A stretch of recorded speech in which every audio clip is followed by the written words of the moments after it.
प्रत्याशी डिसाइड हो गया है? आज तो नॉमिनेशन शुरू हुई है। 10 तारीख तक नॉमिनेशन की तारीख है। अभी तो इलेक्शन कमीशन क्लियर नहीं है कि वो 156 बूथों पर कराएगी, 167 बूथों पर चुनाव कराएगी। जो वोटर लिस्ट है वो 1/1/2018 की यूटिलाइज़ करेगी या फिर 31/8/2018 की यूज़ करेगी, या जो लेटेस्ट 14 तारीख को रिलीज़ होनी थी इस वोटर लिस्ट पे चुनाव करेंगे। जहाँ जननायक जनता पार्टी की ओर से उम्मीदवार की बात है, अभी राष्ट्रीय कार्यकारिणी का निर्माण हो रहा है। राष्ट्रीय कार्यकारिणी की बैठक कर कोर कमेटी का निर्माण होगा, जो कि दिन में जाकर बूथ वाइज कार्यकर्ताओं की जिम्मेवारी भी लगाएगी और तमाम कार्यकर्ताओं से चर्चा करके जो योग्य उम्मीदवार होगा उसको मैदान में उतारेगा। कब तक उम्मीदवार मैदान? 10 तारीख नॉमिनेशन का आखिरी दिन है, उससे पहले कर देंगे। तो प्रत्याशी उतार भी दिया है लोकतंत्र सुरक्षा पार्टी ने, क्या इंतजार किस चीज़ का? तो इंतज़ार और पार्टीज भी हैं। जहाँ हमारे संगठन की बात है, मैंने पहले भी कहा था कि हम अभी निर्माण फेज में और हम कोई भी ऐसा कदम नहीं उठाना चाहते जो हमारे संगठन के निर्माण में बाधा डाले।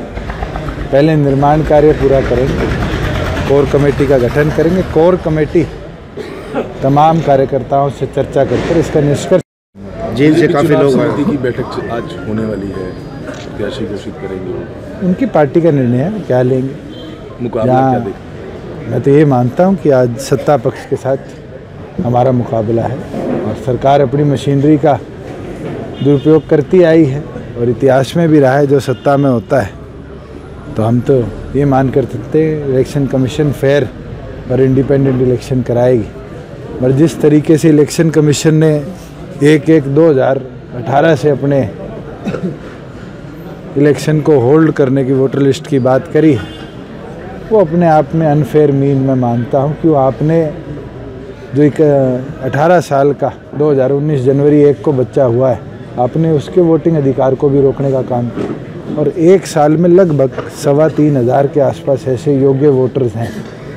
तो गवर्नमेंट को इसको लुक इनटू करना चाहिए और एटलीस्ट हर, जहाँ कॉन्स्टिट्यूशन हमें वोटिंग का राइट देती है, तो हर वो व्यक्ति जो 18 साल का हुआ है उसको ये वोटिंग का राइट सरकार की जिम्मेवारी बनती है दे।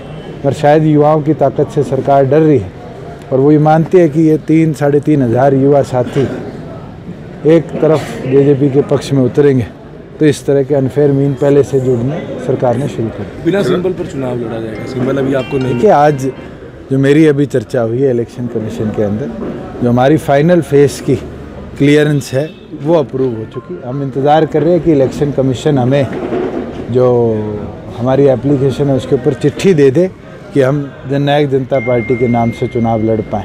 अगर वो भी नहीं आता तो हम कैंडिडेट जरूर उतारें। सर, दूसरे जींद से काफ़ी लोग समर्थन में उतरे हैं वोट के लिए, क्या करना चाहेंगे? देखिए, जींद गढ़ रहा है और मेरे को ये लगता है कि जींद की धरती इस प्रदेश के अंदर परिवर्तन की नींव रखने का काम करे। नोटा का इस्तेमाल करने को कह रही है आम आदमी पार्टी चुनाव से? उनकी पार्टी का निर्णय है। हमने जब मेयर का चुनाव नहीं लड़ा था तो मैंने भी सबसे रिक्वेस्ट करी थी, अगर आपको कोई योग्य उम्मीदवार नहीं लगता तो आप नोटा का बटन दबाइए। अगर आम आदमी को ये नहीं लगता कि उनका कोई उम्मीदवार आ नहीं सकता मैदान में या वो उतारना नहीं चाहते, तो मुझे लगता है जींद के लोगों पर छोड़ना चाहिए कि वो योग्य किसको मानते हैं। अगर योग्य नहीं मानते तो फिर वहाँ उनको भी नोटा का बटन दबाना चाहिए। हमारे साथ सिरसा फार्म हाउस पर, चौटाला फार्म हाउस पर कृष्ण शेरगढ़, हम इनसे जानने आएंगे कि जींद में क्या उपलब्धि कर पाएगी जेजेपी। ऐसा है जी, जेजेपी जींद में बहुत भारी मतों से जीत दर्ज कराएगी।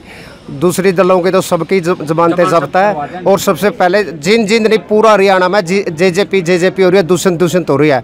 और मैंने भी 1 साल हो गया इस बुलेट पर झंडे लगाया ना, इतना दुष्यंत चौटाला सीएम नहीं बनता, इतना मोटरसाइकिल नीचे नहीं उतरांगे। पूरा हरियाणा में भी मैं प्रचार करूँ, दिल्ली भी प्रचार करता हूँ। जी। हाँ, दिल्ली भी मैं इसी प्रकार तमाम जानकारियों के लिए बने रहिए संसार क्रांति के लिए। सिरसा से रणबीर सिंह फोगाट, संसार क्रांति के लिए।